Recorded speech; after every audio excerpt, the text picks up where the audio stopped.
it's gone? Stop. Stop. Okay. Come on. This dad just discovered his son was murdered, but he's not alone across the states. Parents are finding out their children are either victims of a horrific crime or the ones behind it. Officer, take I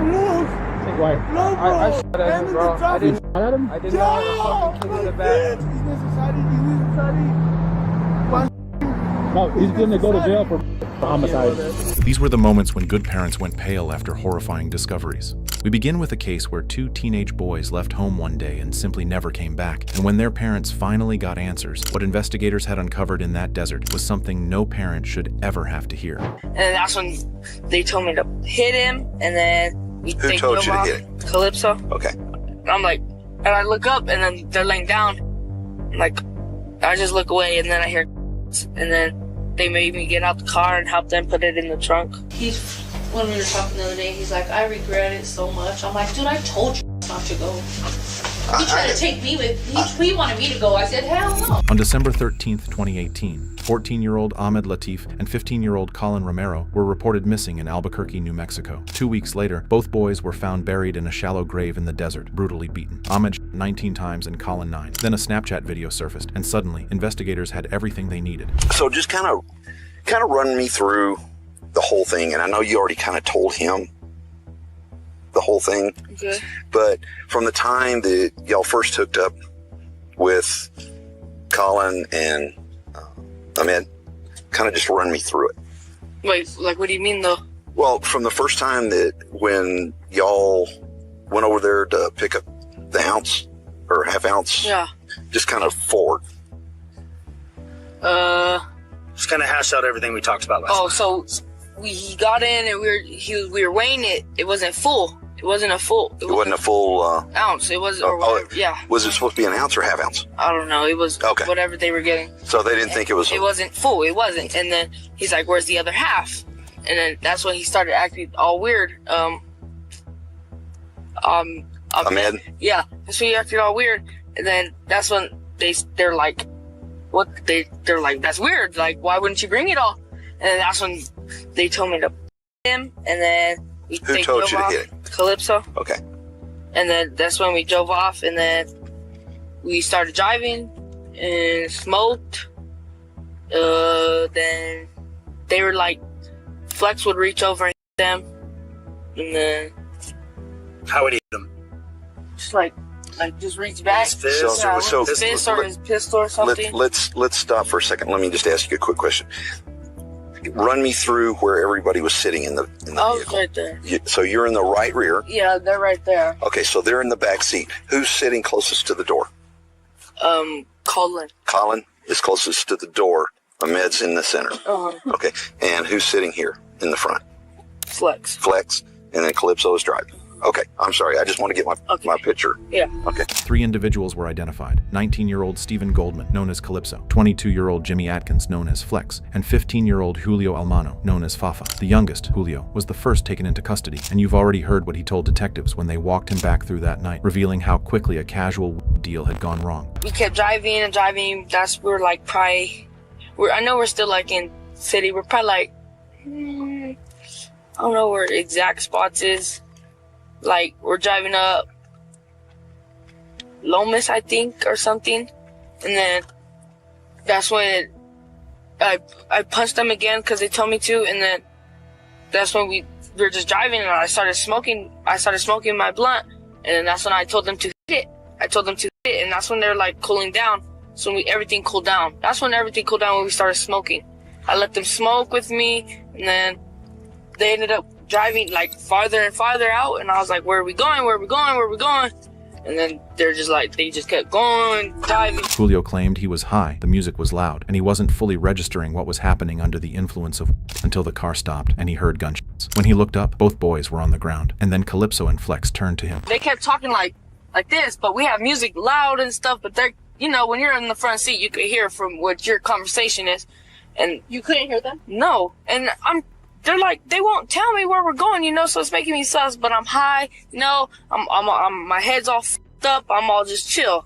I'm slumped, I'm just, and then they were just like going, and that's when they're like, where are we? I don't know where I'm at. I don't know where I'm at. And I was looking at them like, I don't even know where I'm at, dude. Like, and then that's when they took a road off, and then we came, and then that's when they got out, and then they pulled them out.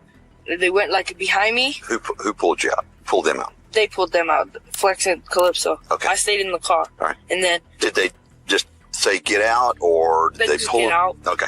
And then they got out, and then they went behind me, and then I was just like looking, and I kept going like that, and like going like that, and then after I was like, damn, what the, like, all right, I already felt what's probably gonna happen.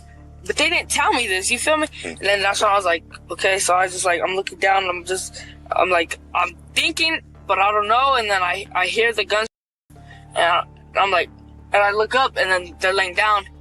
I'm like, I just look away, and then I hear guns, and then they made me get out the car and help them put it in the trunk. What Julio had told them the first time didn't fully add up, and detectives knew it. A year later, in April 2019, they sat down with him again. This time, they came armed with a closer look at that Snapchat video, and one thing was becoming increasingly clear. No casual drug deal gone wrong ends with two teenagers shot 19 and 9 times in a remote desert. The moment detectives laid everything out in front of him, the whole picture began to shift into something far more disturbing. So, you know, I've got the videos, right? Okay. So you kind of minimized, and I figured you did, a little bit of what you told us the first time, right? Okay.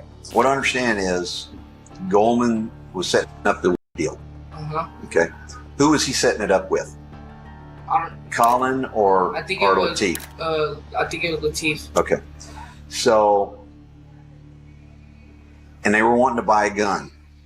They were wanting to buy a gun? Yeah. Okay. And what I understand, Goldman says, yeah, why you want a gun? And whoever he was setting it up with, Colin or Ahmed, said, this dude robbed me. And he was trying to get back at them? And he was going to get the gun to take revenge on the robbery. I heard that too. Okay. Do you know who robbed him? The kids? Uh-huh. No, I don't know that. No. Because that's what got him killed, I believe. Because he told Goldman that some dude by the name of Flex did it. Okay, yeah. So there's 2 Flexes. There's 2 Flexes out here. Okay. This other guy, Flex, he's like, he looks exactly like this Flex. Really? Yeah. And I think that's who did it too. What? That robbed him, yeah. So there's two different Flexes. Yeah. Okay. Really? Like, remember in the beginning when this all happened, they were posting that other Flex, they were posting him all over Facebook. Oh, really? Rico something. Oh, yeah. That's him. That's Flex. So he goes by Flex also. He does look like him. That's why they got it mixed up. Like in the beginning, that's who they were thinking Flex was, but that is Flex. But there's another Flex. So it's a different Flex. Yeah. And I'm pretty. I think. And see, that's what I'm thinking that kind of caused this, because, of course, Calypso is friends with Flex. Yeah. He's thinking, no, this Flex. Yeah. Thinking I thought that. he was friends with the other Flex too. They are. There's a picture Are they of them friends? together? Yeah, they're aren't they? friends. So, what it sounds like to me is that y'all hit them first before they could hit Flex. Oh, like revenge Like if we were doing it for for the other Flex. For whichever Flex. yeah. You know what I mean? Yeah. Okay, I see. You see what I'm saying? Yeah. Okay. I want you to tell me, but I'm just kind of paraphrasing Okay. what I remember that you've told me in the past. Okay. So, the day of the incident, you, Flex, and Calypso were in what vehicle? White Buick. Okay. All right. So, whose car was that?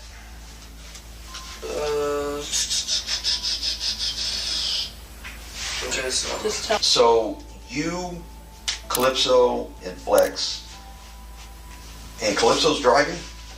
Okay. Y'all go over to the location that y'all met up with Ahmed and Colin. Is that correct? Kind of run me through just briefly how that section came about. You know, when Colin and Ahmed came out to the vehicle. Tell me how that worked. And he shook his hand, and then he was like, just hop in the back, and then Okay, so which door did he get in? this side. The left. or the driver's side? Driver back, yeah. Okay. And he got in, and then we were just chilling, and then out of nowhere, Calypso just points his gun at him, and then Calypso does what? oh no, actually it's because it was we were picking up some weed, and then he had some weed, and then Calypso was just like, where's the rest? And then he's like, this is what you wanted. And then he's like, well, where's the rest? And he's like, how much more do you need? And then that's when Calypso pulled out the gun on him. Julio made one thing clear when officers pressed him on what happened inside that car. Nobody was shot in the vehicle, not because he had any concern for Ahmed and Colin, but because, as he put it, it wasn't their car. So he pulled it out. Where did he have it? On the floor. On the floor in front of him? Mm-hmm. Okay. All right, so he pulled it out and did what? He just pointed at him. He's like, At Latif? At Ahmed? yeah. Okay. He was just like, just give me everything, and then started passing on him, and I'm just like, well, what do I do? So so then he's like, take it, run his pocket. So then I took out his pocket, I took out his wallet, and I threw it, I put it in the mid. Like, Okay, so you took out, he told you to get, he told me to get out the wallet, yeah. okay, He to get told the me wallet. to find, he's like, does he have money? And I was like, I don't know. So I looked in his pocket, and he had a wallet. I put it in the middle, and then I took the weed from him, I put it in the middle, and then I lifted up his shirt, and he had a gun. And then I took out the gun, and Flex took it from me. Then that's when he got out the car. He got out the car. Who is he? Calypso. Okay. He got out the car, and then he shot him in the leg. And then he's looking at me in my eyes like he wants to do it. And then I start pushing the gun my way, and then he's like, oh, he keeps saying it. And then I'm like, this is not our car. This is not our car. We can't. And then he's like, and then he starts driving again. But no one got on the way there. So nobody got in the vehicle as you were traveling? No. Okay. When Calypso and Flex, Colin and Ahmed, who was it that told you to get out? Calypso. Calypso told you to get out. Okay. Yeah. So when you get out, you help who pick up the boys? I hope Calypso carried one, and Flex just picks up one. Hey, okay, Flex just picks up one by one himself. by himself? Yeah. Oh, he's pretty good size. So, do you know which one that you helped put in? Ahmed. Okay. I'm pretty sure. Okay. Yeah. So, to your best knowledge, were they at that point? Or were they alive?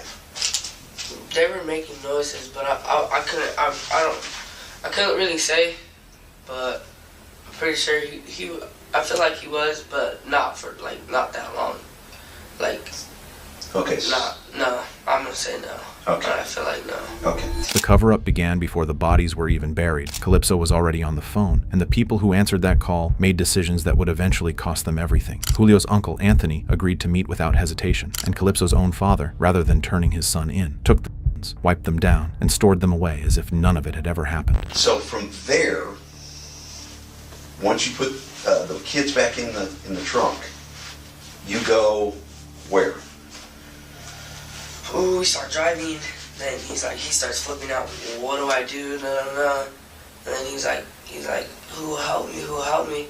And then he's like, where's your uncle? And I was like, he's probably sleeping or whatever. Because it was like 6, it was like 8. He calls him up and he's like, hey, what are you doing? And he was just like, just driving around. He's like, meet me ASAP. I got 2. And my uncle's like, what? He's like, we pull up to Calypso's house. We pull up like down the road from his house, Calypso's house, and then he's like, start cleaning out the car, 500. I was like, what do you want me to clean? And he's like, just take out, like all their clothes, just put it in a bag. And I was like, all right. So I put it in a bag, and then he takes it from me, he gives it to Flex, and then he gives it to. So did you all go back to Calypso's house at that point? but down the road, and we parked right behind each other. Okay. We're just sitting there in the car, and he's like, they're just talking. They're like, Dad, this is where I hear it. They're just like parking. They park next to each other after I cleaned out the back seat or whatever. And then he's like, he puts the guns in the trunk. And of which car? My uncle's rental. Okay. He puts them in the trunk, and then me and Calypso get into his car. Into my uncle's. And my uncle gets into the Buick. To the Buick. Yeah. Okay. And then Flex and him, they drive off. And then was his dad around at that point? Yeah.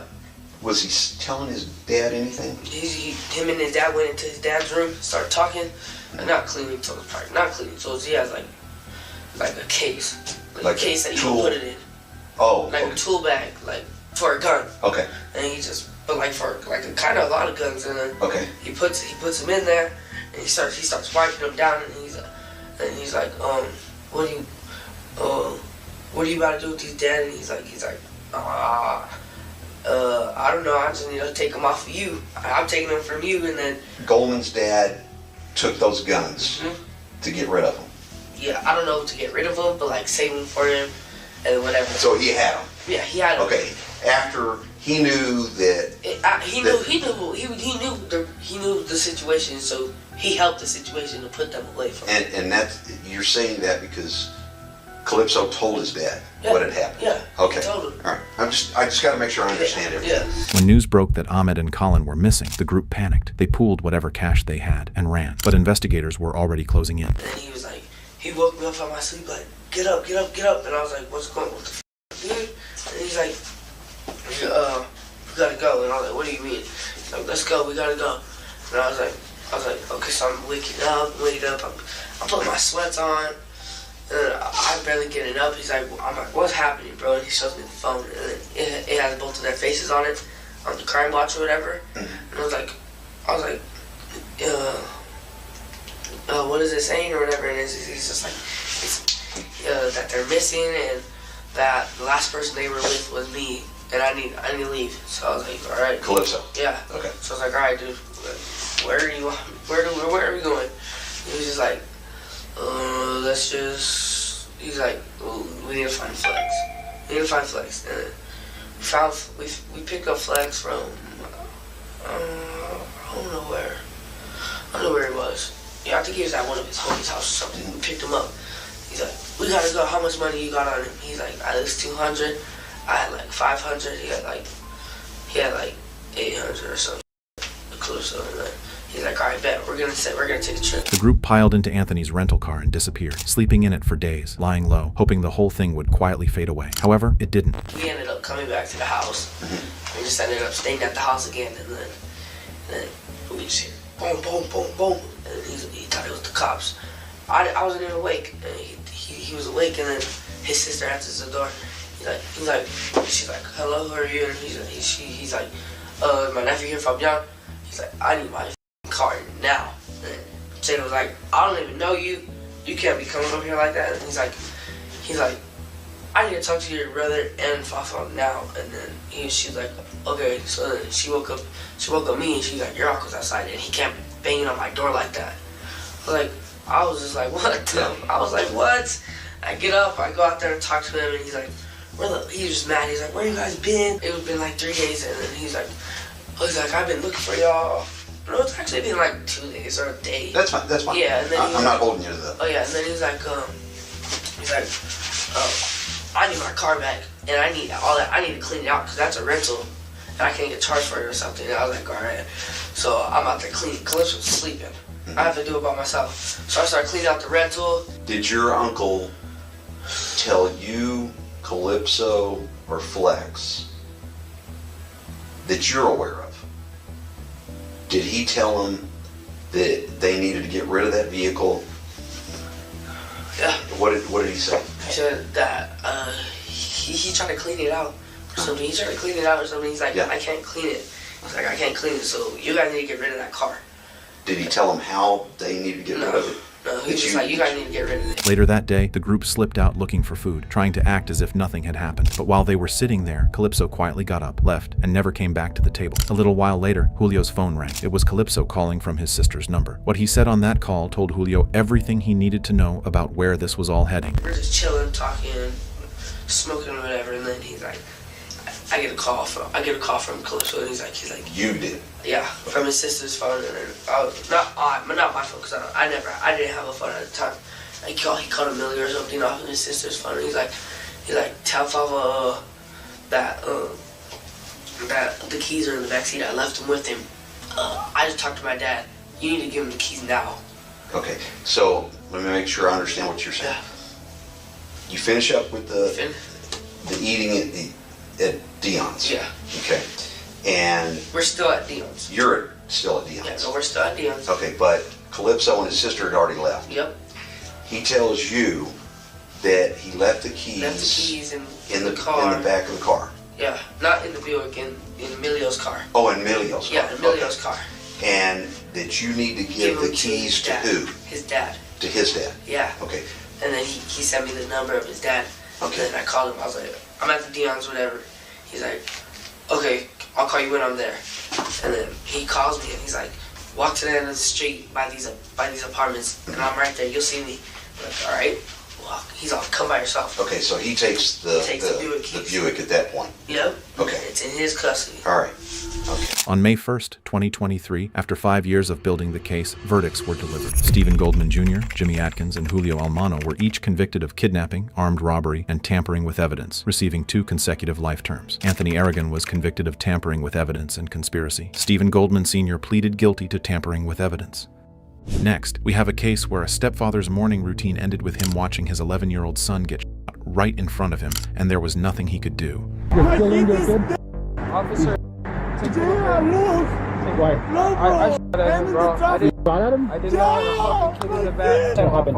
I shot at him, dude. I didn't even know you had a kid in the car. On November 14th, 2025, 11-year-old Brandon Dominguez was in the back seat, heading to school. His stepfather, Valente, was navigating a congested merge on Interstate 11 in Henderson, Nevada, when another driver made a decision he could never take back. I'm going to school. I know that's your son, but let's leave this just like it is. Let's leave it like it is. What started as 2 drivers jockeying for position on a backed-up highway escalated fast. Windows came down, words were exchanged. Then one of them got out of his car. Do you have any further on that juvenile? We have medical en route. He's a Hispanic juvenile. He's in the rear left seat. Okay. Where are you on the 215? We're 215 westbound, just west of Gibson. So between Gibson and Stephanie. Copy that. I'm sorry, you cut out. What's the approximate age? He's got to be like 12 or 13 perhaps. How old is, what's your name, sir? Do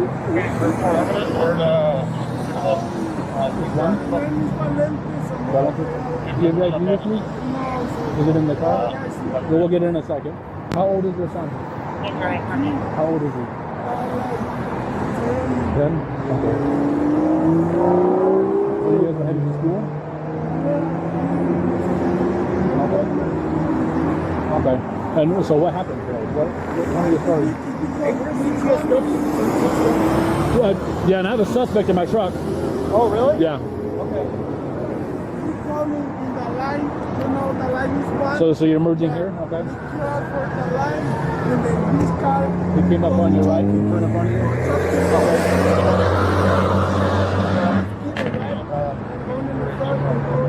So when did he? Here in the. Was he still in his car or did he get out? Yeah, no. Didn't get out, but boom, it's okay. So he got out and then. Yeah, okay. I saw him like that and get out and he started crashing for stop, you know? Okay. Okay. Was he on your? So after the crash is when he. No, after no. And then the crash. Okay. In the need for stop because I don't see my kid. Yeah. And then it's been me truck crash for stop the fucking car. Okay. Yeah. Okay, so the black SUV and that blue car, they were both merging on. Some sort of road rage ensued. Were fired, and the kid in the rear seat was struck in the head. This is the driver of the blue car. When I got here, he said the rest of the officers involved. This gentleman's a witness, and that gentleman up there is a witness. Okay. So I haven't interviewed them yet. I just told them to stand by and wait. Yeah, it's good. And the juvenile is in UMC with FD, Huntington FD right now for the GSW. And this is the suspect. Do you guys have detectives coming out, or are you guys working with yourself? I don't know. It all just, dude, this just happened within 15 minutes. We're picking up cars for transport. So, okay. Well, I didn't Mirandize him yet, but he's spontaneous utterances. He's like, hey, arrest me. I shot that kid. Yeah, started with road rage. He's got a GSW to the left side head. That's the stepdad. A single bullet entered the vehicle and struck Brandon, an 11-year-old boy sitting in the rear left seat on his way to school. By the time officers arrived, Tyler Johns was still on scene, and before anyone had even formally approached him, the words were already coming out of his mouth. How you holding up? I'm just going to get your info. I'm not really going to ask you too many questions, but detectives will ask you the questions. But I just got to get some basic stuff to get things ready for them. What's your last name? Johns, Johns. And your first name? Tyler, Tyler. Is there any chance that the kid will be okay? There's always a chance. I don't know. I've seen, after 20 years, I've seen kind of everything happen. So I won't say it's not possible. I won't say anything could happen. If you're a praying man, I would be praying a lot for him right now. He said he had no idea there was a child in the car. He thought he was shooting at the driver, that he was telling the truth, but none of that changed what was sitting in the back seat. Did we make sure we double patted him down and searched him? Yeah, I patted him pretty good. He said his gun was in his car. But I don't want to dig too much because. Let me ask him again.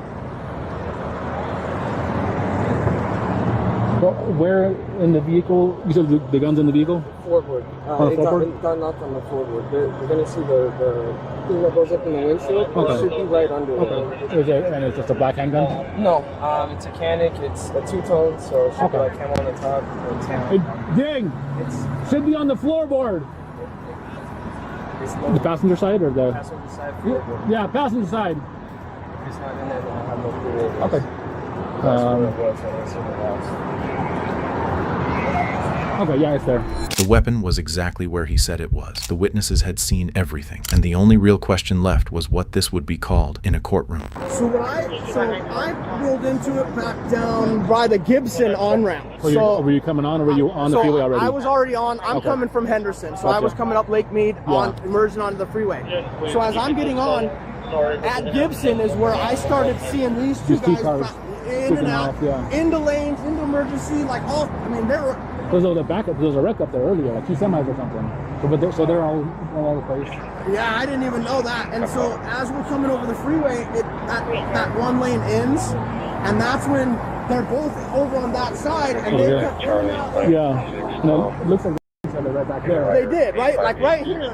They ended up doing this back and forth all the way to here, and then he comes around in the emergency lane, and literally, because this kid's trying to keep going. Yeah. And so he ends up turning and just kind of smash. Yeah, because his right front looks like his left side, and it spun him out like a pit. Correct. And then that knocked him into him. Like maybe. Oh, your car got hit? Okay. Nah, I just kind of. Oh no, that normally you want to get to the side of the road if it's just a regular wreck. So that's good. Yeah. Okay. But yeah, I mean, I had no idea, no guns. I didn't know anything about any of that until literally The right must have now. happened prior to, and that's why they're chasing. I would think that because they were really aggressive. Yeah, I'm curious when the gunshot happened. I didn't want to talk to him too much because I'm not the primary guy. So the more times people tell the story, and then you got to Mirandize, but he gave spontaneous utterance. He goes like, hey, he goes like, oh, okay, all right. I had no idea any of that. I just thought it was a road rage deal driving to work on a Friday, man. Like, well, it was a road rage, and then a gun, and then. I had no idea, like, me and him, he just came out, like, all erect. Were you ahead of him or behind him? I was ahead. Okay. So this all caught up to you? Yeah. But I've seen it, like what he was saying, since back there before Gibson. So I was kind of watching through my rearview mirror, the whole thing kind of, unfold, and unfortunately it got really bad, and I'm like, oh crap, they're really going at it. And then I seen this guy, like, clip him. And of course it was too late, then he gets and they're still coming up behind you as you saw the clipping in there? Oh yeah. And they To your left side of your truck or the right side? The right side. Okay. Yeah. It's a homicide. At a court hearing just days after the shooting, the judge sided with the prosecution. Tyler Johns was ordered held without bail. Brandon Dominguez was 11 years old. He was in the back seat. He had nothing to do with what happened on that highway. Next, we have a case where a simple neighborhood argument ended with a father losing his daughter, and the person who pulled the trigger was only 10 years old. I ain't backing up. I ain't backing up. Back up. That's my girl. That's wild, bro. Just killed my baby. Nobody cares. Tell my baby, please. She's right there. You've been seeing her this whole time. I didn't see her.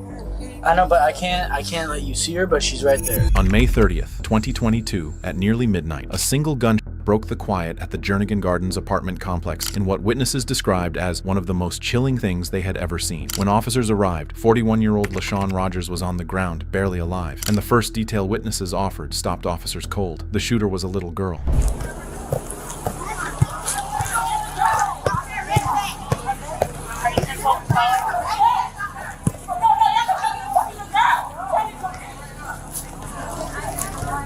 Talk to me. Hey, boy, here, boy. Come on, talk to me, bro. Hey, here. Come on, boy. You talking a lot of shit, bro. Talk, bro. Come on, bro. Come on, bro. Talk. Where's she shot at? She shot right down the chin, like the chin. Come on, man. Talk. Yeah, the chin part down there. Talk. Anybody see what happened? No, I didn't see. I just heard the gun. As I'm meeting my friend outside. See what happened? No. She's breathing. Man, I'm trying to save her. Let them do their job. You trying to do CPR and you do what you're doing. Hello? Yes, I know what I'm doing. You intoxicated, baby. You can't know what you're doing. Okay, did you see what happened, sir? No, I didn't see what happened. Did anybody see what happened? She said it was a kid. Come on, Bone. Come on, Bone. She like 11 years old. Man, come on, what you doing? She got school with my kids.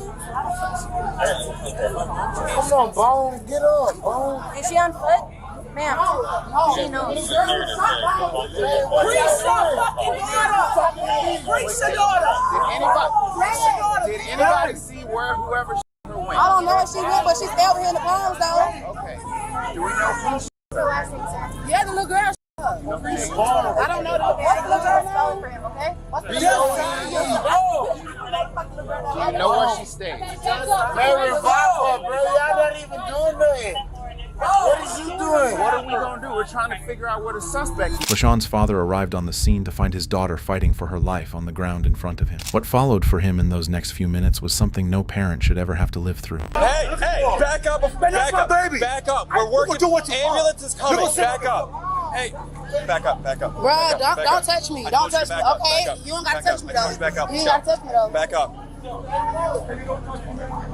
on, my baby right now. Sir, back up. I ain't backing up. I ain't backing up. Back up. That's my girl. You got me up. You got me. Stay woke. Do what you want. I ain't leaving my baby. Just chill. Over to the my baby. Motherfucker, give me a chill. Bro, this my baby. I don't give a. What you say? Hey. Jump over. Oh my God! No! Wow. Over here. Watch them. Watch them and watch them.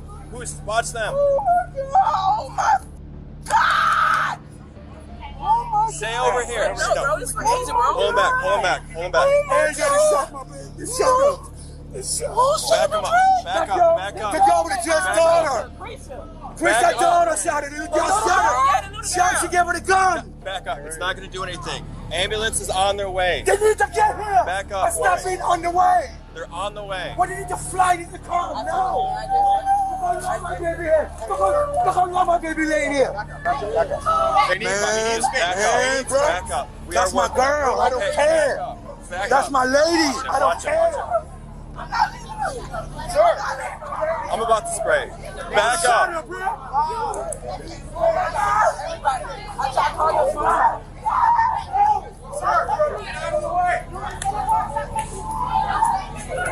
Back up.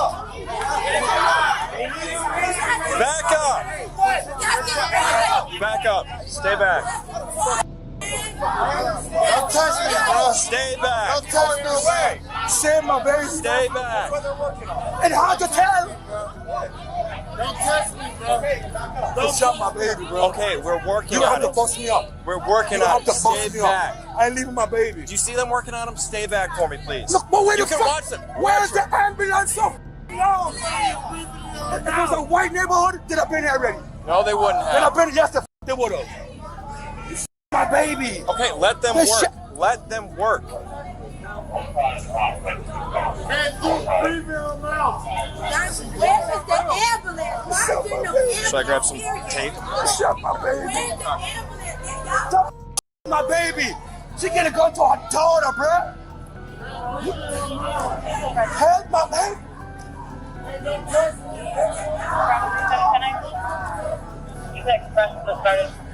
Oh my God. Sir, you need to back. Let's not make this work. What you doing? You're not telling me to back up. What you trying to do? Look, all right, back up. I understand. Everybody needs to back up so that we can work on saving. All right, ambulance is coming. Back up, back up, back up. I don't want to touch you. Let's go. Okay, Back tell him up. stop touching me. Yeah, get her info. Get her 1014. First- That's a husband. As word spread through the neighborhood, the scene outside the tape became increasingly difficult to manage, while medics worked against the clock, knowing every second counted. Over here. They won't come. It's not secure. Back up. The paramedics can't come because you're too close. Back up. The paramedics won't come because you're too close. Back up.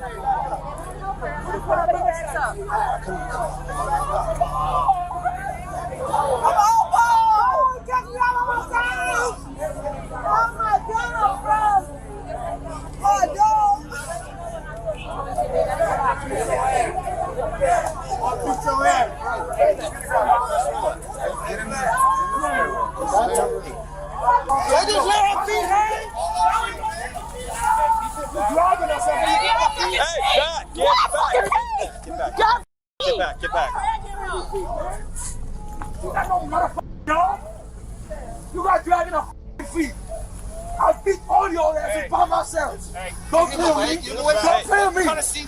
Yeah, but don't drag my baby feet. Get back, sir. You're dragging like a dog, bro. Get back. Drop Look it, at drop it. I'm not dropping her feet. Drop it, sir. Look at Drop it. Man, look, y'all don't understand. Do you see them working on her? Look on the dragging her feet.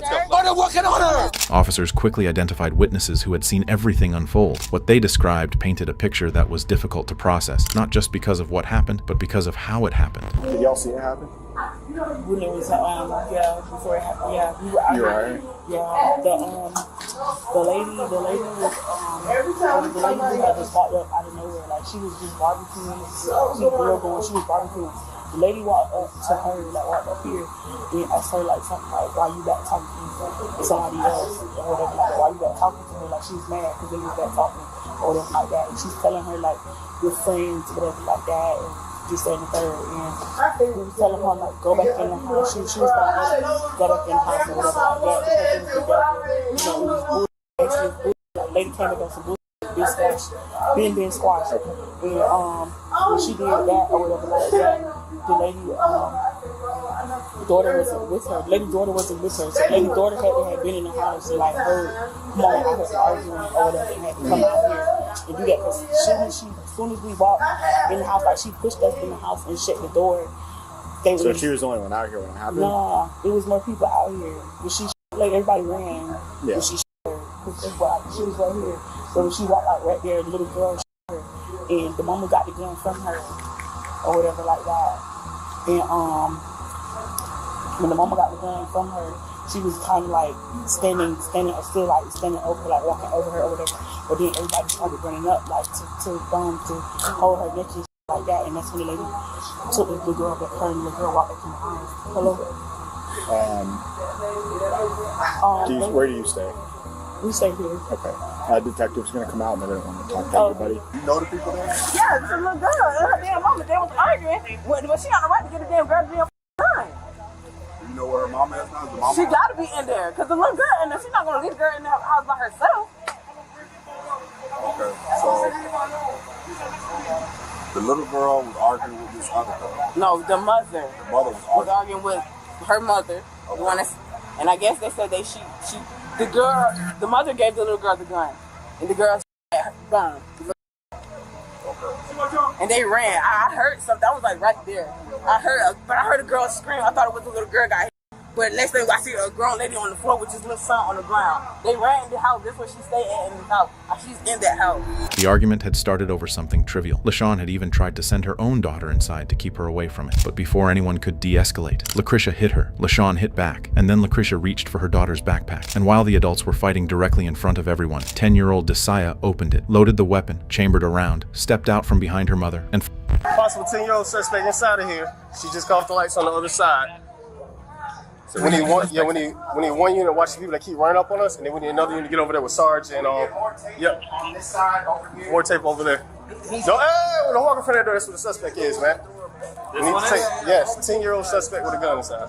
10-year-old. After the shot, Lucretia and Desaya went straight back inside their apartment, just steps from where LaShawn lay on the ground. Officers surrounded the building. They couldn't enter without cause, so they waited, and then the door opened. If they come out, we're going to push them that way. Is the way the door opens. Rodney will have the best view of everything, so I'll set up all the stuff over there. Just be mindful of crossfire if Rodney steps out. Okay?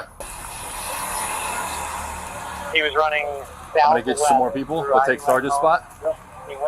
This door right here is where the possible suspect is inside. Female, right? Like 11-year-old female? 10, 11 years old. Okay. Young female. There might be a mother inside from somebody that was just saying right there. I don't know. But if this door opens, we're going to take them and bring them this way, right? I'm going to get you some more people, but I just want to relieve him. So that way we can get him out of here. The door opens, like, when it opens, it faces this way. Yeah. So they're going to come out this way. You'll have first view as soon as that door pops open, right? Be mindful that that window is in play too, so stay tight. So that way you can see the door, but you're not overexposing yourself to this window. Department, if you're touching the window, come out through the front door with your hands up. I see you touching the window. Come out through the front door with your hands up. Yep, you're good. Yes, come out to the front door with your hands up. Do it now.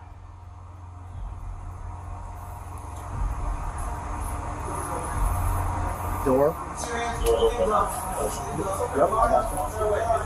got hands too. Yeah. I'm gonna be. I got you right behind you, man. Come on. What's your name? Okay, I got the name. Okay. Come on. Come on.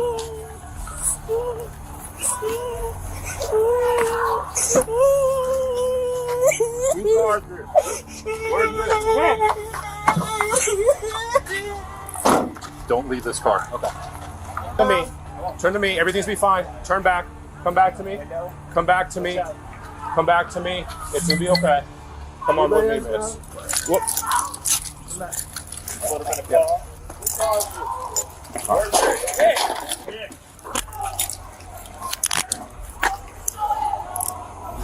Yeah, we're good. Who else is inside? No, this side. My daughter. Who else is inside? My daughter. How old is she, miss? Is it just one other daughter in there, miss? Okay. Yeah. I'm gonna walk over. So where they at? Hey.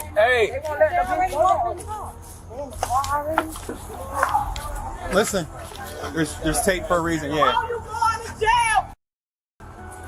That stupid ass.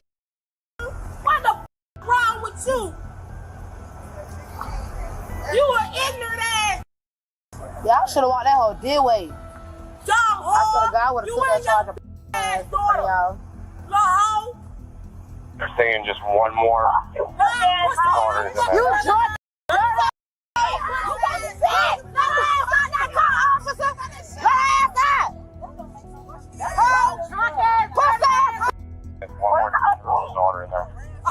The police saving you. That's it. I want to make it to booking. She ain't going to booking tonight. I want to meet her. That's all right. All right. I want to meet you.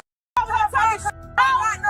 should have been there. Let's get on that whole ass. What y'all trying to say? Yeah, dude, it's fine. We're just somebody's gonna say to her, Miss, who else is in the who else in the house? We just want to help out, okay? This is my daughter. Okay.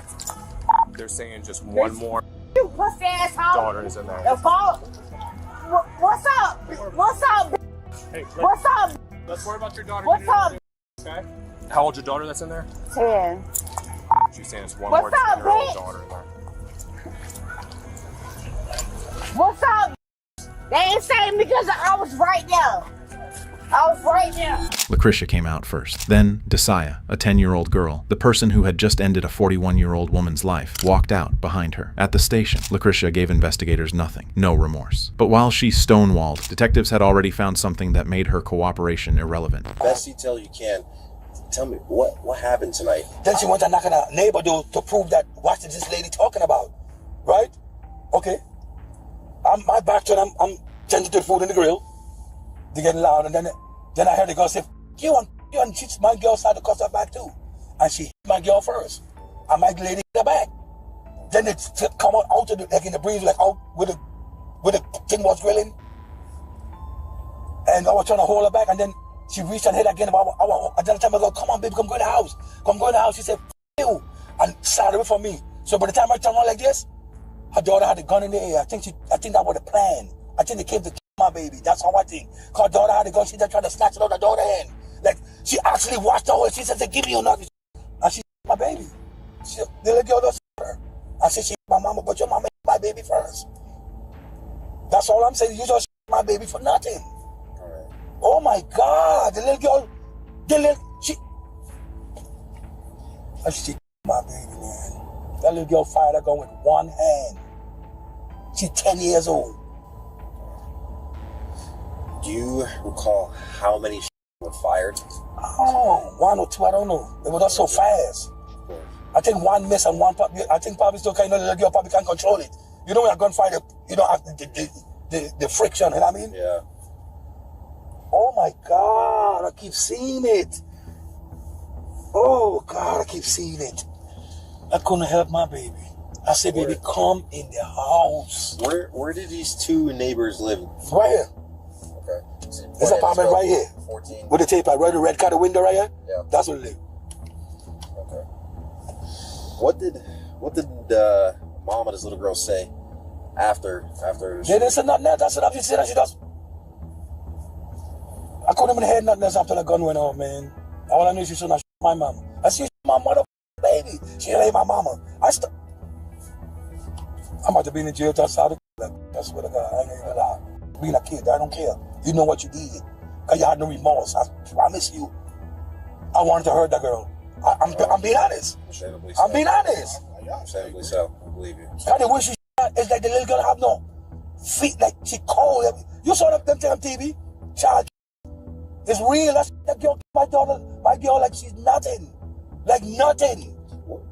Did her mom do anything at all? My mother just grabbed the damn gun and like it's nothing. And it sounds like try to help my girl, nothing like that. That's what the plan did. That's always seen. You know what I mean? So, you know, even if you didn't make the street, you'll be, oh, she did none of that. So like the plan that to me. That's why, like, because when they tell me everything, I said, when you started to think about it, kind of way they did it.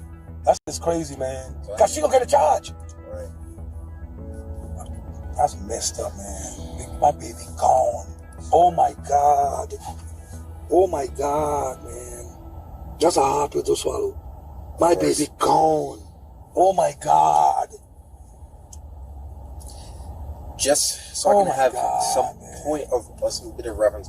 Do you know what the girl was wearing or her mom was wearing? Can you remember? Some kind of. They got it. She arrested. I know. I just want to. She's still got the same clothes on. I just want to make sure to talk about. It looks like a little sleeveless shirt, like a little pink, red color. I'm not sure. The little girl had a dress with stripes in it. I know that. Can you describe the gun? The gun is black, sir. It's a black gun. Oh my God, I can't believe. I don't know what I'm gonna do. I don't know. I'm ready to just flip out, bro. I swear to God, you're gonna have to come get me, bro. I ain't lying. A witness had recorded the entire thing on their phone, and the footage was already spreading across Facebook. It confirmed everything: the argument, the backpack handoff, Desaya loading and raising and the and most damningly, Lucretia was standing right there, watching every second of it, saying nothing. Can you tell me what happened tonight? quick back out the door to tell her, like, ma'am, can you leave her alone? Like, just go home. Like, just leave her alone. You saying is bull. You started arguing with it's you nothing but the devil. Like, it's the devil. You need to go home, like, or whatever like that. Soon as Bones had pushed us back in the house again, like, and we was trying to tell Bone, like, you go in your house because that's the devil or whatever like that. She's like, I gotta get stuff off the grill. That's bullshit or whatever like that. When the lady Bone like kicked her shoes off right there in the breezeway, she kicked her shoes off, and she the lady back. When she the lady back, the lady gave her daughter a book bag or whatever. That book, like, she had the book bag on her back the whole time. But you know, you just look at somebody, you're not. You think it's like a backpack, like whatever. Everybody carries book bags, whatever like that. So she handed the daughter the book bag.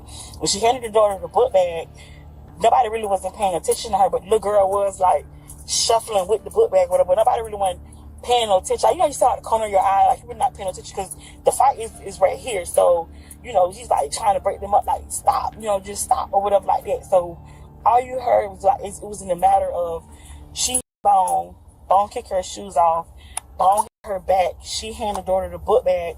They probably exchanged like 2 or 3 punches, and like that's what you heard. And everybody like, and started running. And I turned around, and the little girl was the one that had the gun, and she was like, you with my mama? And the mama got the gun from her and was like walking over Bone again, like as if she was finna shoot her again. And everybody started running up. It was like, you Bone, oh my God, you Bone. Like, if Bone would have probably moved again or something like that, like she was making sure, like, she was really. As soon as she heard, it was instant. Like, she didn't breathe, she didn't move, she didn't gasp, nothing. Like, it was instantly. She was gone instantly. This is the first time I seen that. Then it was just weird the way they reacted. Like, if I accidentally shoot you, I would react like, oh my God, like, oh no, like, it was so subtle. The I'm detained for. Can you tell me that? We're gonna go upstairs. You can't tell me what I'm detained for, though? No, come on. Like, no, on camera, like, you can't tell me what I'm detained for? But don't make so this difficult. now I'm resisting, right? Yeah, if you don't come with me, that's But what's you ain't gonna tell me happen. what I'm detained for, though. Pending an investigation. Just like how you told me earlier, So you don't what want me to violate your rights, I'm not going to. My baby in that car? Yes. Do y'all see this little girl? Yep. Who did you get that from? This is on Facebook. Okay. May I show her that real quick?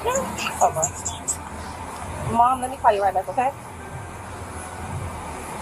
Who's it posted on? What Facebook? I don't know. I seen it on my Facebook. This is like a whole bunch of mixture. It's the same one, but it's on Facebook. So, do you need any of that? Okay, so we actually have this photo. We want the video. Apparently there's a video. Does this have the video? I'm just looking. I'm looking around for it. Okay. So if we do end up running across the video, where do we send it to? So if you have the video, I can give you a link and send it to you. Mm-hmm. That way you can just upload it. Is that something that you would be interested in uploading? Yeah, of course. Most definitely. Okay, so let me get the link for you. Actually, I can probably do it on my phone right now. Because the videos is apparently been leaked out, and that's what we don't have. That's the video, okay. Yes. In the end, Lucretia Isaac was charged with manslaughter by culpable negligence, aggravated assault with a firearm, negligent storage of a firearm, and neglect. She was sentenced to 5 years in prison and 3 years of mandatory parenting classes. Desaya, given her age, entered a no-contest plea to manslaughter and culpable negligence and was not sentenced. Next, we have a case where a father went looking for his son, and what he found in those woods left him pale in a way no parent ever recovers from. She's gone. Please, man. Please, man. Please, man. Please, man. Please. No, hold on. No, I'm finna see him now. On December 3rd, 2020, officers in Athens, Georgia, responded to a call reporting gunshots in a quiet neighborhood. When they arrived, they were met with a horrifying scene that would shatter the life of a happy family and turn it into their worst nightmare.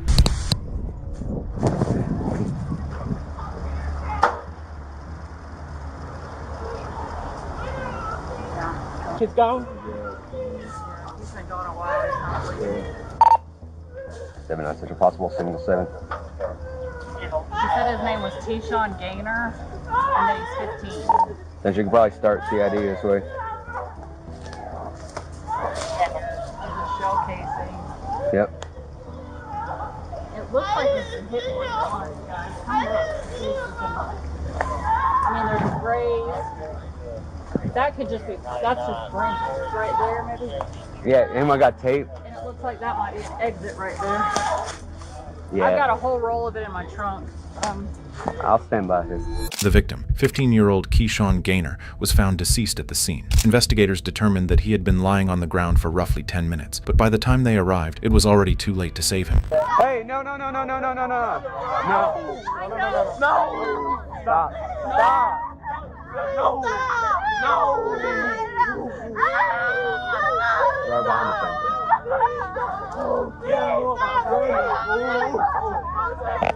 I want my brother. No, that's my brother. Get off of me. Get off of me. It's not the way you want to see him. This is not the way you want to see him. It's not the way you want to see him. This is not the last memory you want.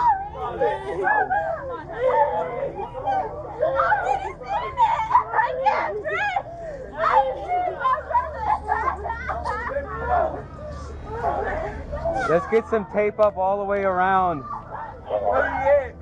Hey man, he's behind the fence, man. It's not the way you want you to see your brother for the last time, okay? I have to see my brother. It's not the way you need to see him. No, sir, do not go back there. Where my brother is, bro. No. Behind the line. Let's get him behind the line. Right? Just step back. I don't know who your child is. Oh no, bro. Come on back up here. I gotta find mine.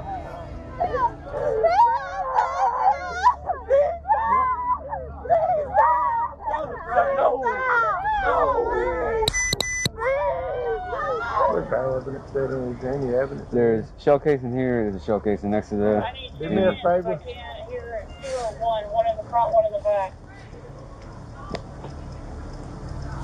You just keep on the Yeah. side. I know they gotta do what they gotta do, but just try to keep on the. We're done. There's a cell phone under him. Yeah. I just wanted to. Central Key, roll me one more. I just wanted to see Just what for security, I've got a possible location of the suspect that he ran into. Let's watch out for that shell casing right there. You see it? Ah, okay. Get Dorson, Get him out of here. He's definitely deceased. For sure. Don't touch it. Questions about what had happened to the boy began spreading through the neighborhood, eventually reaching his father, whose reaction was both heartbreaking and painful to witness. Hey, folks, stop. Okay. Come on. Calm down. No, please stop, man. Let's take you. We're going to take you over here. Come on. They're over here. Come over here. Sir, Get off me. come over here. I want to see my son. You cannot. If you want us to find out who did this, you have to Look at me. I need to see it. Look at me. I need to see it. Look at me. What's your name? I need to see it. What's your name? I need to see it. What's your name? Man, look. What my Come on. son is. Come this way. Come this way. Come on. Come on. What my son? For your rest of your come on, look at me. For the rest of your family. Where is he? Look at me. Look What at my me. son is? Sir, look at me. Man. For the rest of your family. Okay? You need to calm down Why y'all hollering? and come with me. Get off my dad. There you go. There you go. There you go. Get off me. There you go. We got it. What you mean? Stay behind the tape. Wait, man. Wait. This is father, just so you know. No, man. No,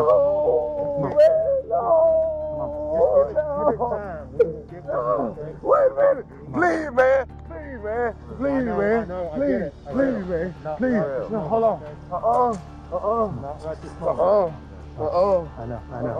I know. No. Hold on. They didn't let me see my son, man. No, I'm finna see it now. Come on, man. Come on. Hey, man. Hold on. You don't Hey, want to don't grab me like that, man. I need you to stay behind here. Don't grab me like that. I just need you to stay behind here. I don't grab me. I don't want to. Okay? I don't want to. Stay behind the tape. You don't want to see it, okay? I just want to see my son. Hey, Black. She says she's trying to get them on the phone to get grandson over here. That's what she said. What, man? No, you don't. Stay behind the tape, man. Stay behind the tape. Stay behind the tape for me, buddy. I'm gonna see my brother move. I can't allow that. Yes, you can. Move. I cannot. Move. Come on, come on, come on. Move. No, okay. That's my son. Hey, don't grab my son like that, man. We're not grabbing it. Hey, don't grab my son like that, man. Don't grab my son like that, like I said. And I know you. Hey, get your fucking hands off my motherfucking son, man. Especially you. Fucking touch me, man. Fucking touch me, man. Especially your ass. Don't you touch me, man. Your ass. Touch me again. Your ass. Don't you touch me, man. Your ass. Touch me again. What racist ass bitch? Touch me, man. Inside the backpack, officers found a few personal items, but what immediately caught their attention was a wallet with no cash inside. The backpack was collected and sent for DNA analysis. Just gonna photograph what's inside and then leave it.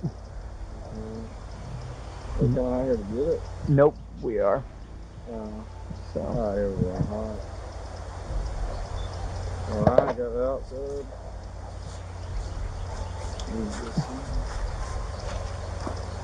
Alright, there's a Looks like we white got iPad. iPad, black and mild, black ski mask type thing. Some kind of camouflage cover. Yep, I've got a, what is that, a Georgia EBT food stamp card to Kenya's Yerby down in the bottom, and then some other clothing items. I see a lighter, we got some cologne in the side pocket. Victorious.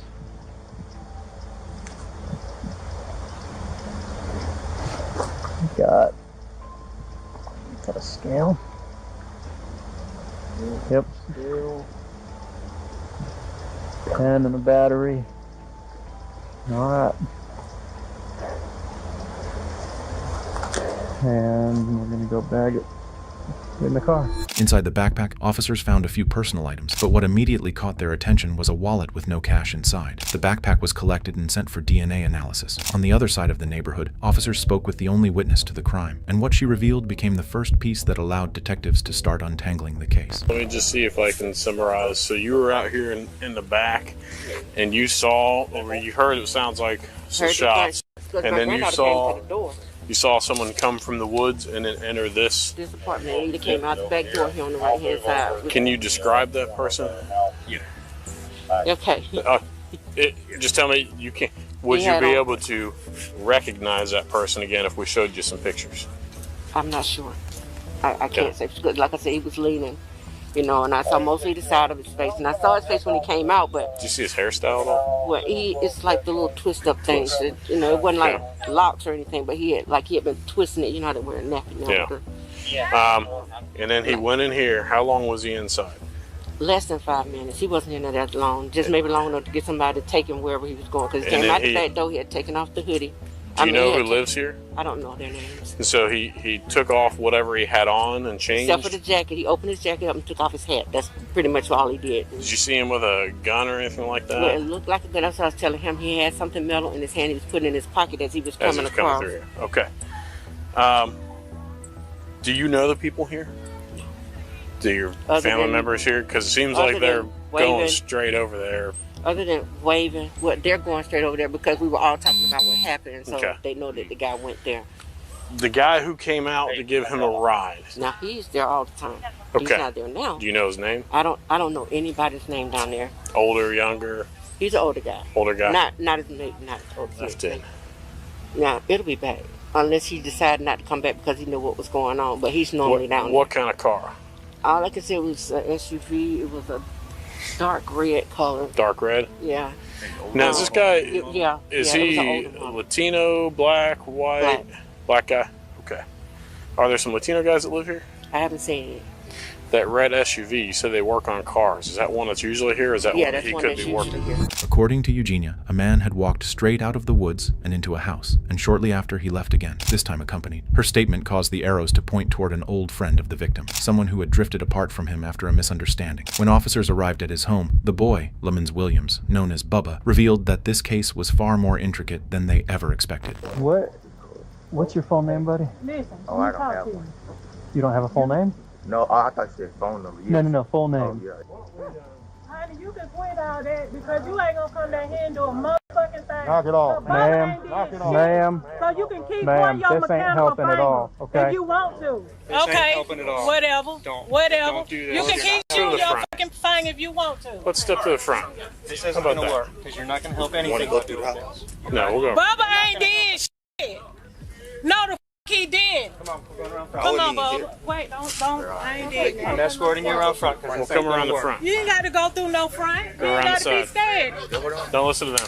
So if you want to clear his name, let's go to the front. We're gonna walk around to the side. They're not gonna stay in the front. I'm worried about them because I don't want to get shot in the back because whatever's going on. Yeah, I bet you heard it though. Hey, no. You know you ain't did nothing. You ain't did nothing, so don't worry about it. I don't play with this. Listen, they're upset. Their family member is dead. And they think you did it. Yes, sir. Did you? No, sir, I did not do it. How'd you really get that shiner? Because it ain't from that pole. Yes, it is. Okay. The pole, yes. Okay. So let me just present something to you because they're Yes, saying sir. that they saw you coming from there, the gun in your hand, and I'm seeing that you got some Gun in my injuries. hand. Listen, if someone attacked you and you defended yourself, then that's something you need to lead with, not tell something else. No, sir. And I'm not saying that that's what happened. Yeah.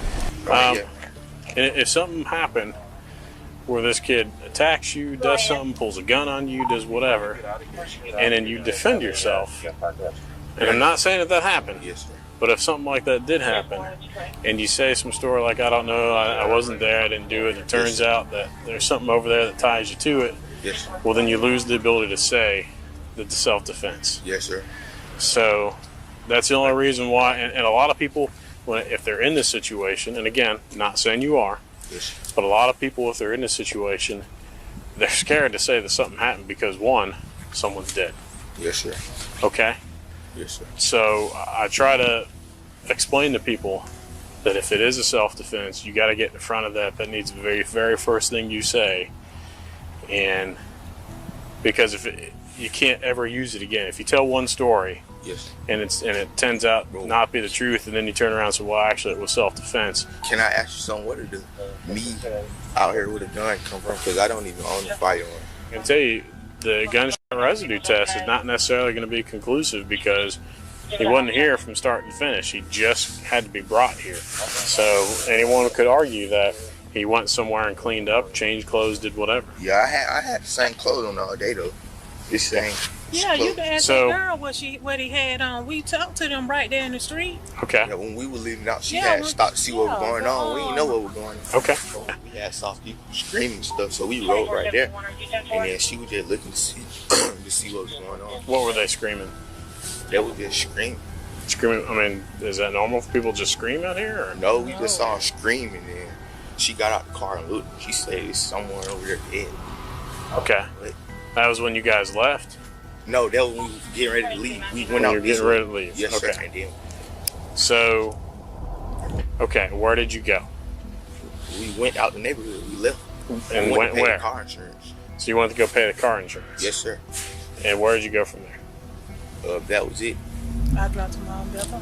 Though he denied any involvement, officers remained unconvinced. They began digging deeper into the events of that morning, and into where Lamons had actually been. Where did you get dropped off in Bethel Homes? I got dropped off inside. Okay. And which car were you in when you went to Bethel Homes? You said which car? You said which car? Yes. I was in her. Which is which car? The gold. The gold one right Toyota. there? Yes, sir. Okay. So that should be able to be seen on the Bethel Midtown I cameras. didn't drop him out. You got to tell them exactly on where the I side dropped. gate. I didn't drop you off on the side gate. I dropped. No. Well, whatever. Okay. I need you to step over there with him, and I need to talk to him. Well, if you feel like you don't want to answer no questions, because I wanted to be right here with you. Well, okay. I don't feel comfortable out here right here. Okay. Well, the other part of the home. What, 80? I'm going to tell the truth. I dropped you off in Parkview to go to a little girl's house. We didn't go there. Okay, so now we're having a totally different story. He did nothing else. I promise you did. Well, why wouldn't you tell us? Why wouldn't you say that? Because I didn't want, be like, Grandma dropped him off at a girl's house. Let me explain something to you. Let me be very honest with you. If you did this, your safest place right now is with us. I've already caught both of you in at least one lie, probably more lies. Quite honestly, if you walk away from here and you did do this, they're going to kill you. Straight up. That's going to happen. So your story has changed. But I did. And here's the problem. Witnesses saw you. Yes, sir. Where they saw me at. Going into your house and then leaving. And you have got injuries to your eye that don't line up with that thing falling over on you. That thing fell over. I can go I understand what you're saying. But here's I'm trying to say that if you did this, you need to be honest about it. No, sir. People make mistakes, and this is the most serious situation of your entire life. Yes, now and in the future. I can pretty much guarantee that. Le Mans was then pulled into a deeper investigation. However, nothing was going the way officers expected. There was no evidence tying him to the crime, and even Eugenia's statement wouldn't be enough. But in the middle of questioning, the boy revealed something jaw-dropping. Le Mans said there were 2 other people with the victim that morning. He didn't Keyshawn, but he knew exactly who did. Desperate for more answers, officers turned their attention to the victim's father, and what he revealed would turn the entire case upside down. The 2 photos that you gave me, KT and Tyrell. Where did you get those photos? Oh, they were sent to me. By who? Just different people. I need to know who. One of the things that we have to be able to do before we can take certain actions is we have to be able to explain how we know things or how things happened. Yeah. And if we can't do that, then it's all... And this may be the difference in something we may be able to handle right now, or not being able to. Sorry, the names. Excuse me? Just who? What are the names? One name is Rico. Which one did he give you? Rico sent me KT. Any idea what Rico's last name is? No.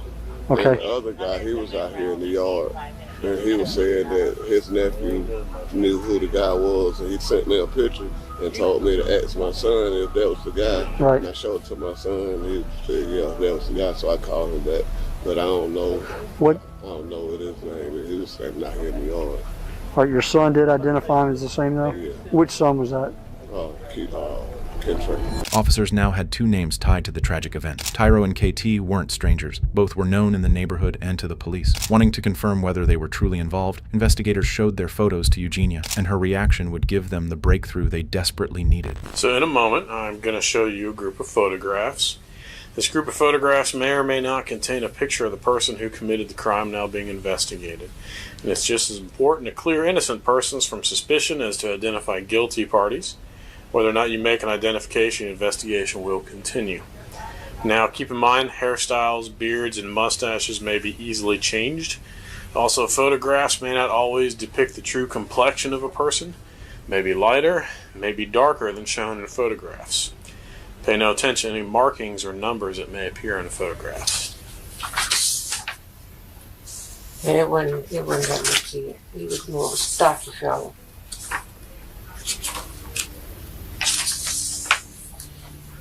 Kind of.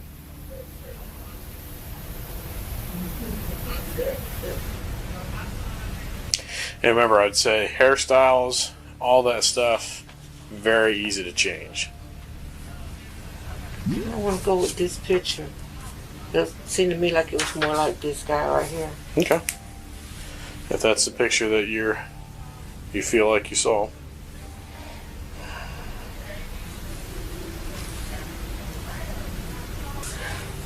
What do I do to it? Just make whatever mark you want. Yeah, sign your name or say he's the one that Was he the one in the driver's seat or the passenger seat? Passenger seat. Okay.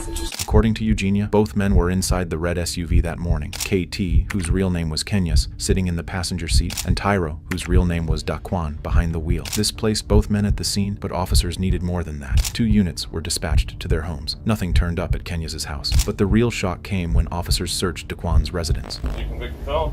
Yes. Yes. Holy crap. Okay. So let's out of here. Well, that. Yeah, I'm glad you're able to clear that one. Sometimes those things are a pain. Yeah, that has. Yeah, plugs empty. I got the How ground out of it. So. long is that barrel? That not 18 and a half? Looks like it's been solved, man. Yeah. That's not. Let's go run this serial number, dude. That's not a 9. Is it a 9? Oh, yeah, it says right there. This is 9. I was looking at that. I'm looking at right here, do you know? This thing? Well, probably better. It looks like a chopped up AK body. This is what came out of it. That came out of that. Yeah, Paul would probably, as a collector, he'd probably know. He'd be able to tell us. This is all just like an AK body, the sheet metal stamp thing. But it had that in it just a little bit. Yeah. So it looks like an AK style machine pistol. Well, it's like a pistol that will make that thing safe. It's got everything's safe. This came out of this. It's got this mag. Maybe this thing here. Probably. Goes in there like that. Philippines. I don't know exactly. Firearms were found in the house, all of them illegal. One of them, a 9mm, matched the weapon used to Keyshawn. The guns were discovered inside the home of Raven Bennett, Daquan's girlfriend. With that, she was officially tied to the case, and detectives needed answers fast. But Raven wasn't planning to give them up easily. All right, Miss Bennett, that's good. Just right inside here. All right. I need to ask you about the firearms you have in the house. What firearms do you have here?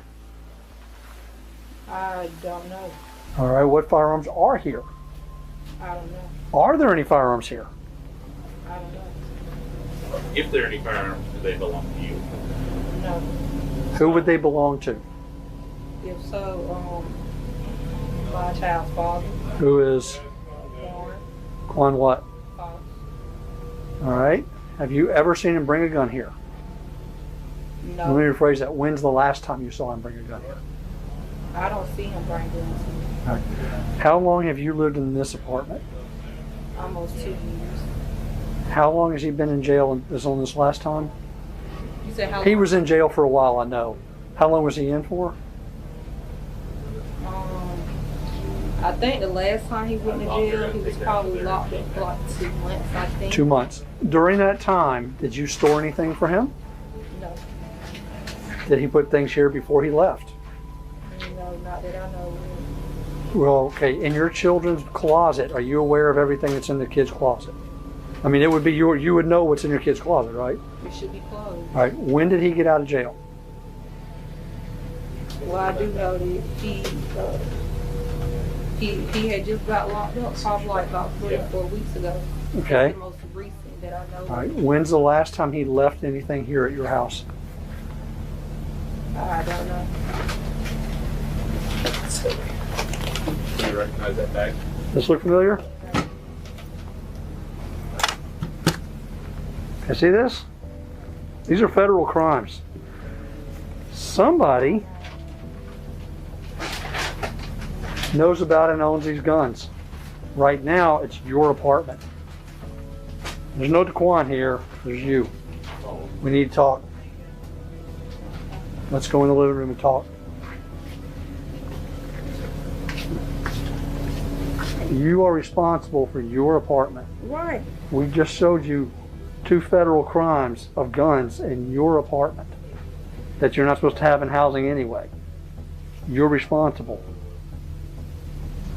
Even if it's not mine. Well, I mean, you got to kind of by extension if it's your apartment. You're responsible. How did it get here? I don't know. I mean, I didn't put it here. Ms. Bennett, obviously, everybody's had a long day, including you. I know. We are past game playing. Where did the guns come from? If anything, my child's father. If anything, Yeah, There's no if anything. I don't know anything about no guns being here, none of that. So I mean, Would you take a polygraph to that and answer that questions about it on the polygraph? I mean, I will. All right, we can go. We can go now. We can set one up right now. I'm not going nowhere at all. So you won't do a polygraph? No, I mean not. You no, just not, no. Not today. No. So you won't do a polygraph about the guns? My God. They're not mine. Whose are they? They're my child's father. They are Quan's? Yes. How do you know they're his? More than likely it's No, his. you just said they are. How do you know they're his? More than likely they are his because he comes here. Stop. There's no such thing as more than likely. They're either yours, your child's, your 2 guests from Louisiana, or his. Quan just put a loaded gun by your baby. Who's taking a ride for this, you or him? Not me, because I don't. It's your apartment. Now tell me about the red car. How long's the red truck been here?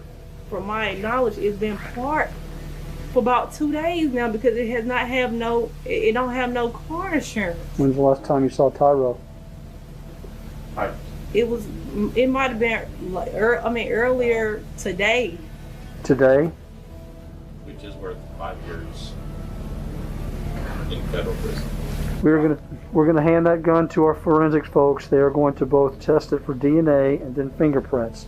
Are your prints going to come up on any of the guns or the bullets? Tell us now. But there is the expectation that if it is in your home, it belongs to you. So if you think of anything, do what you can to help yourself and to help your child with defects. Because if you are very cooperative and very helpful, I will go to bat for you. Okay. Well, what I'm saying is, if you hear anything about the call me. Ms. Bennett, I have one last question for you. You were saying earlier that DeQuan has had you run things for him and do things for him. Correct? You said that. Well, my understanding is I was standing right there was that he had you do other tasks. Has he ever had you go get guns or drop off guns? Okay. All right. Well, just call me because the better your information is, the better I can. At this point, officers had a crucial piece of information. On the morning of the shooting, both men went to Raven's house and left the firearms there. This was the final evidence needed to charge Kenya and DeQuan with murder. 2 days later, DeQuan was found back at his girlfriend's home and was taken into custody, but the motive behind the killing was still unclear, and that's when one of the suspects, Kenya, was brought in for questioning. Hey. Can I have a quick word? Yeah. Real quick, Kenya, do you mind taking your hands out of your pocket? I just want to pat you down, make sure you don't have any weapons. I'm sure you don't because you're here with your attorney. Just want to stand up for me real quick. Just put your hands on your head for me. Thanks.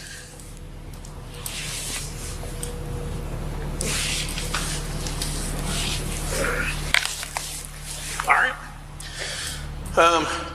You want to step in and talk to Paul? And I'll just hang out here for a second. Did you guys all ride together, or just happen to come at the same time? Okay. You put your hands down. You're good. During the interrogation, realizing he was cornered by the evidence, Kenya finally explained how and why the crime happened. According to him, the bag found by police had originally contained cash and pills, and he believed that Keyshawn had taken it. That accusation was what turned a simple disagreement into a disaster. Kenya also revealed that he was the one who wanted to handle it with the young boy while DeQuan drove, and Raven helped them after the crime by hiding the evidence. In the end, Kenya was charged with murder, while DeQuan faced charges of felony murder, aiding and abetting, and possession of a firearm during a violent crime. Raven was charged with hindering apprehension and tampering with evidence. Next, we have a case where a husband watched helplessly as his wife and 2 young children were struck down right in front of him, and the person responsible tried to walk away as if nothing had ever happened. How old is she? She is 10. She's 29. He is 2, and the other one's 5 months. Was she hit by the car at all? No. Okay, were you? No. We were walking across the street. I was in the store, and my girl was like, "Oh, baby, I dropped my phone." I'm like, "Okay." So I got everybody over here. I'm like, I'm not trying to stop the cars. Next thing you know, I hear, woo! On February 10th, 2025, Sarasota police responded to an emergency call after someone reported a serious street accident. When officers arrived, they found 29-year-old Taylor Bennett and her 2 children, 2-year-old Rio Gallagher and 5-month-old Keelan Gallagher, had been struck at high speed, all right in front of the desperate father. According to witnesses, the car sped off immediately afterward, disappearing without a trace.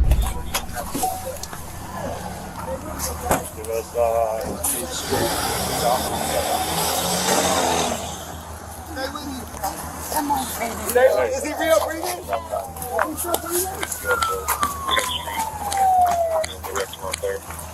Hey, Oscar! Oscar! Oscar! Rescue's here! Where? Right here!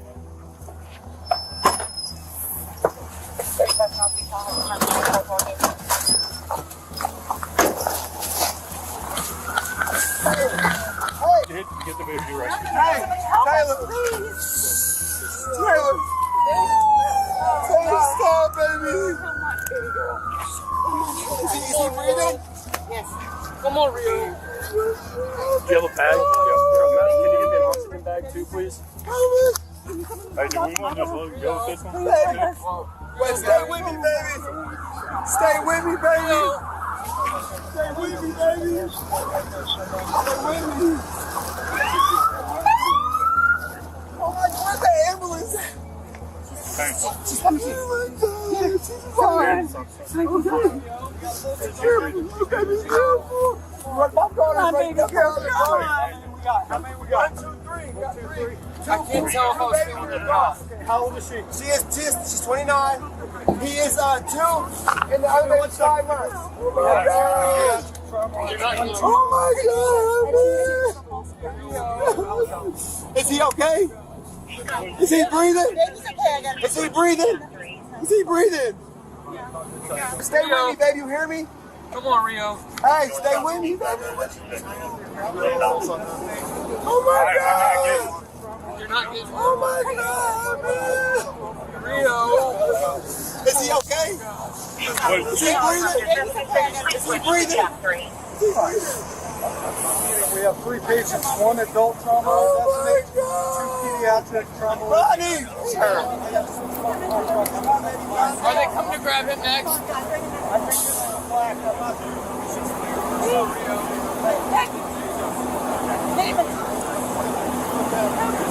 Is he breathing?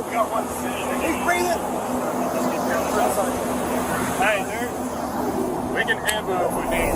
While the 3 victims were receiving help, witnesses stayed close to the little girl, talking to her gently in hopes of keeping her mind away from the terrifying accident unfolding around her. Hi there. Is this the one that's in right here? You're okay? So you guys shoot her? No, we weren't. We were. See what happened? No, I did not. Right now. Just hang tight with her for a second. Yep, absolutely. How you doing, sweetheart? What's your name?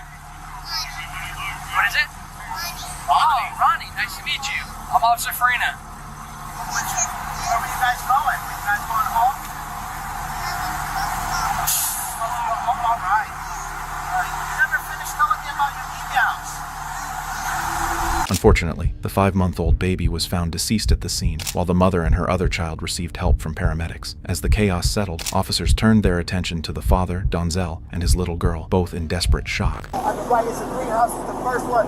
1915. She's not going to let you in here. Sir, hold on. Was she hit by the car at all? No. Okay, were you?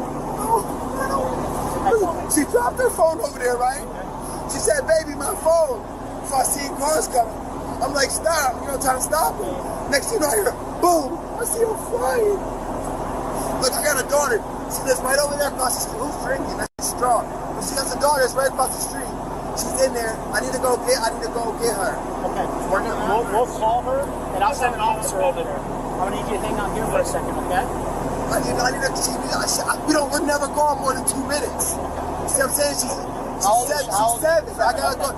Your daughter? Yeah, right here. Is this your daughter also? This is my daughter too. That's my wife. What's your address? My address is right here, 7. We'll have an officer. I got my key. Okay. It's 1915. 1915? 1915. It's the greenhouse right there. You can't miss it. 1915. What street?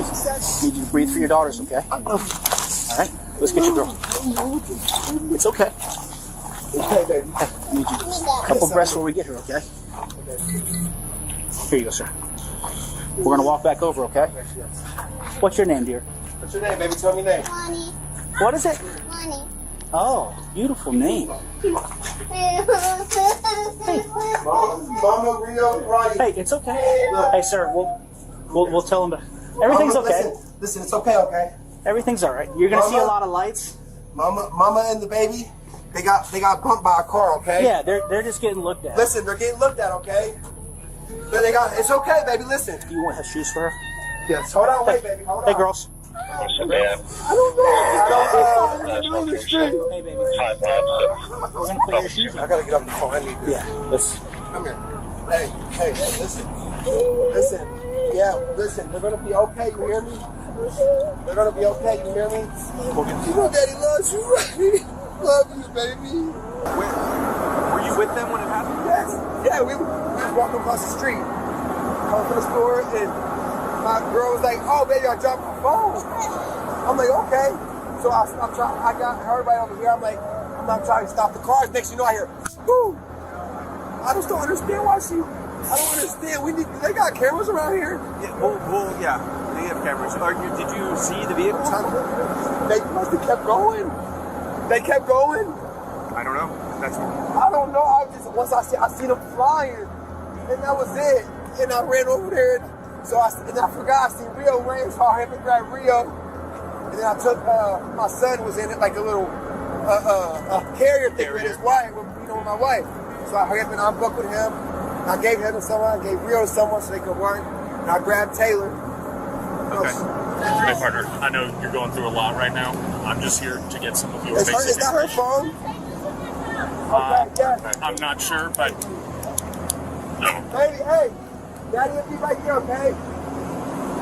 At this point, everything that's within the team is now part of the crime scene, so it's being treated as such. All right? Okay. I have no idea. Well, I need to know. I understand, sir.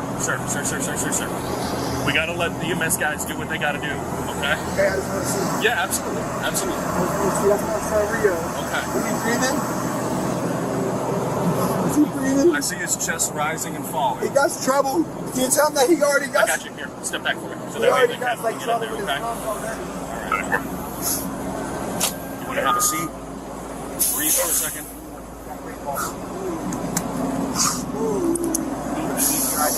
Who would imagine? I just don't get it.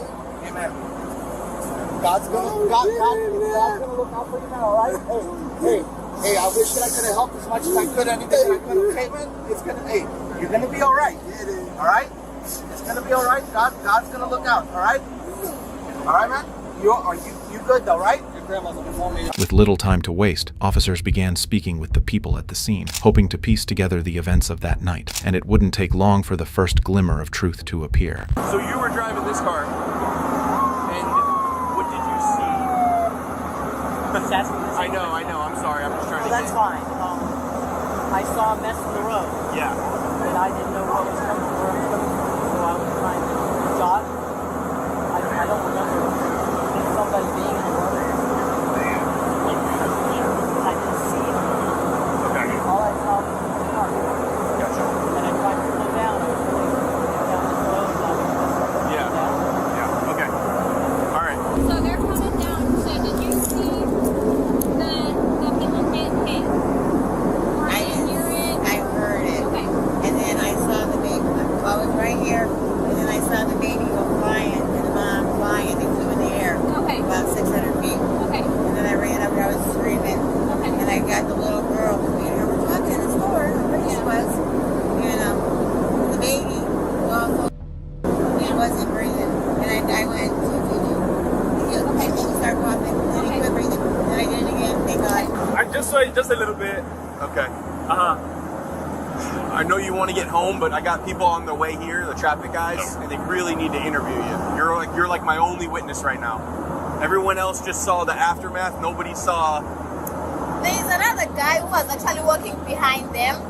I think should be the husband. I think that's the dad. Yeah, the husband. Because the one that jumped after and started screaming. Yeah. Yeah. He turned around to pick up a phone apparently and missed the hit. He just heard it when he turned. Everyone was on the ground. You're the only person that saw it. It's a silver sedan, you said? What's that? What kind of vehicle was it?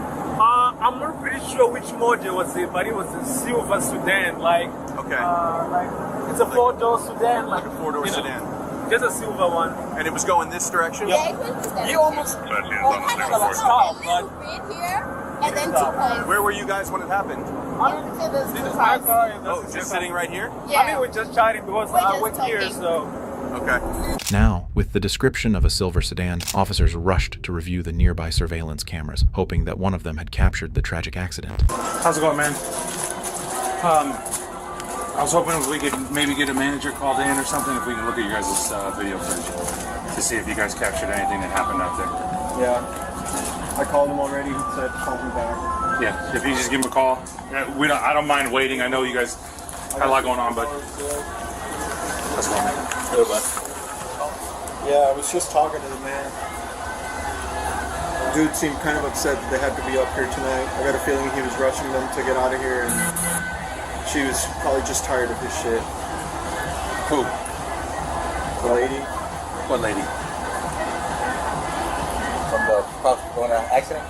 Yeah, the one from the accident. Who was she? Do you know her? She was in here? They're our customers. They were in here? They were just in here. And then, tell me what happened. They left, and I look outside and I see him out there cradling her, and that's when I walk out there. Okay, so they were in here beforehand, before walking out to cross the road over there? Is that what it was? Yeah. He was kind of agitated that... Who was agitated?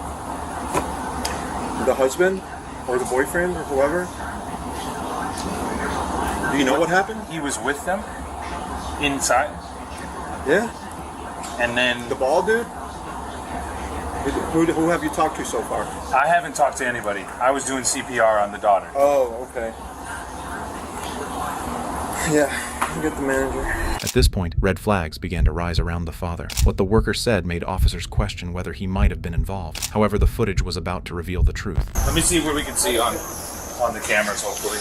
I got two. You want this one, or would you want this one? I think this one is probably going to be the one that we're going to want to see first, possibly. And then I may or may not need to see inside the store right beforehand, because they were inside the store and then they walked out. I'm assuming they would have walked right across here. Yeah. I think that's the car right there. The white one? Yeah. Do you know of a way that we can save this this footage? Oh, God. This is going to be a major case that we're going to need this. The footage showed that Donzel was far enough from his wife to be dismissed as a suspect. However, it wasn't clear enough to identify the car or the person behind the wheel. Fortunately, a call from Donzel's grandmother would point investigators in the right direction and straight toward the driver who caused it all. What do you mean? How does he got a video?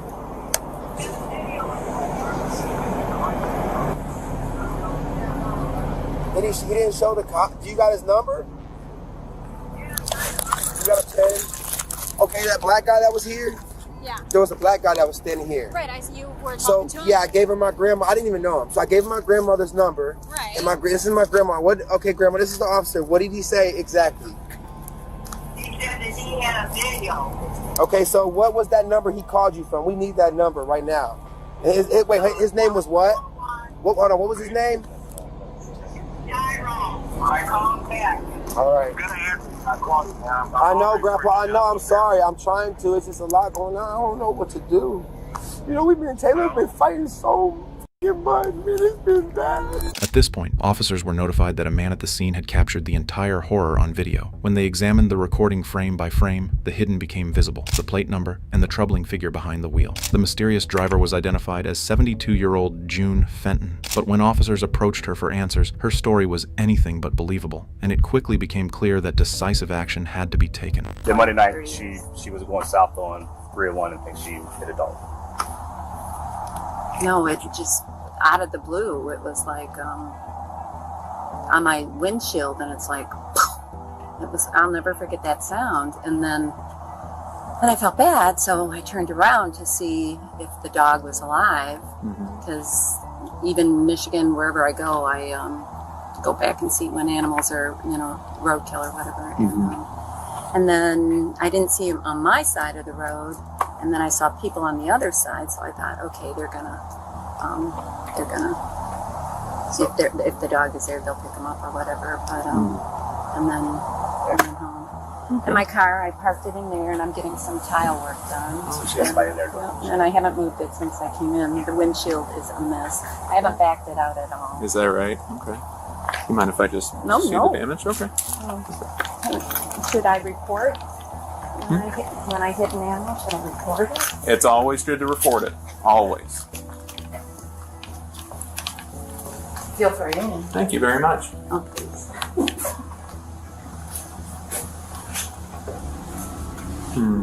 The damage to the car told its own story. There was no way a dog had caused such destruction. And right there, in the shattered windshield, was the unmistakable imprint of where the young mother had been struck. It's like boom. So then I just came back around, and I thought, because when I was in the car and I'm just driving along, and this has gotten worse. This was not like that. Yeah. Sure.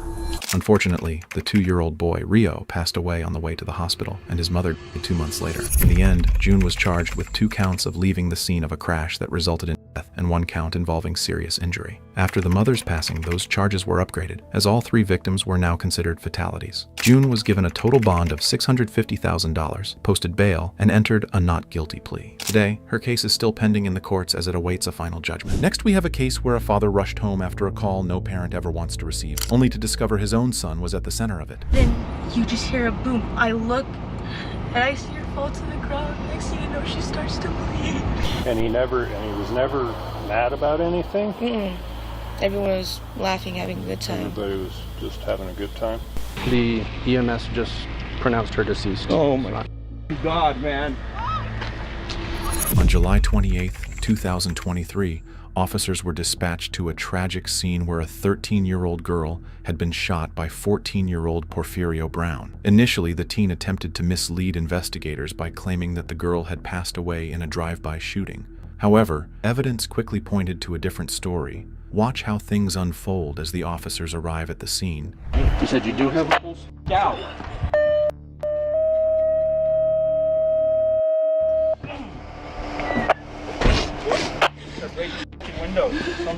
Test Central to Latier Fire. If you could proceed to the area of... Is she alive? Is there anything I can get?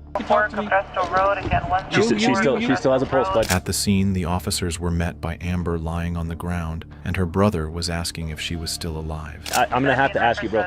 What you're doing right now is not helping. I'm going to need you to either go sit down over here or just give us a second, okay? You don't need to be upset. I understand it's your sister. I understand, but what you're doing right now is... I understand, but what you're doing right now is not helping. Okay, I'm not trying to be an asshole to you. Yeah, you are. I'm not trying to be an asshole to you. I'm trying to help you, buddy, okay?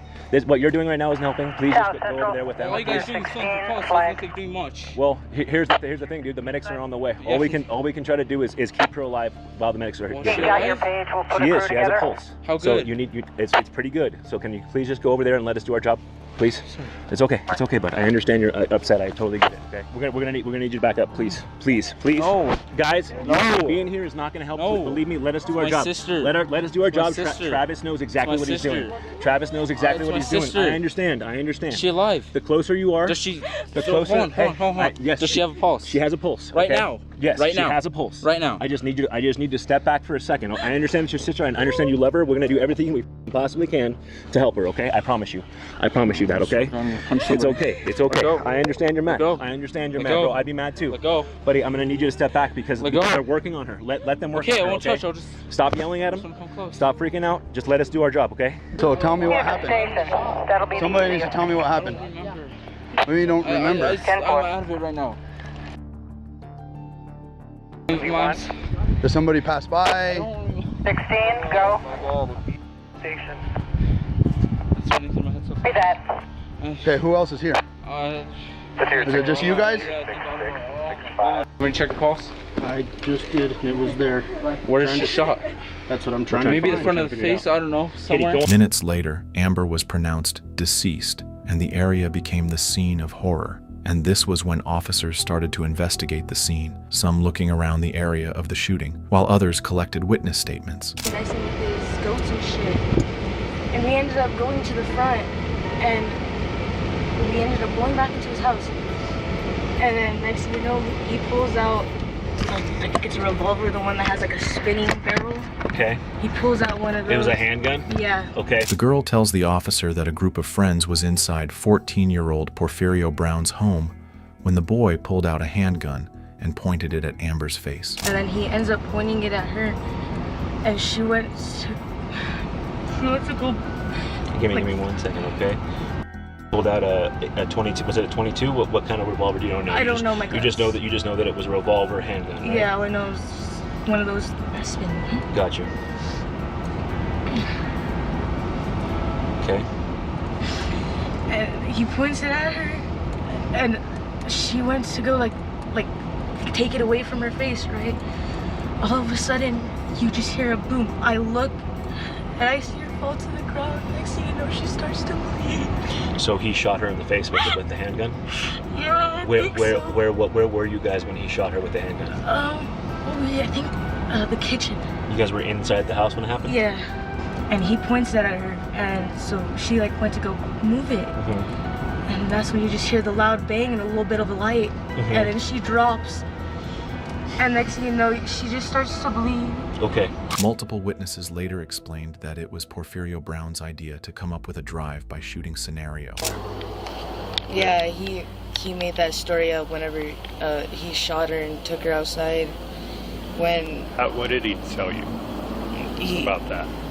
He tried to make up the story that the drive-by happened right next to that dumpster in front of his on the road.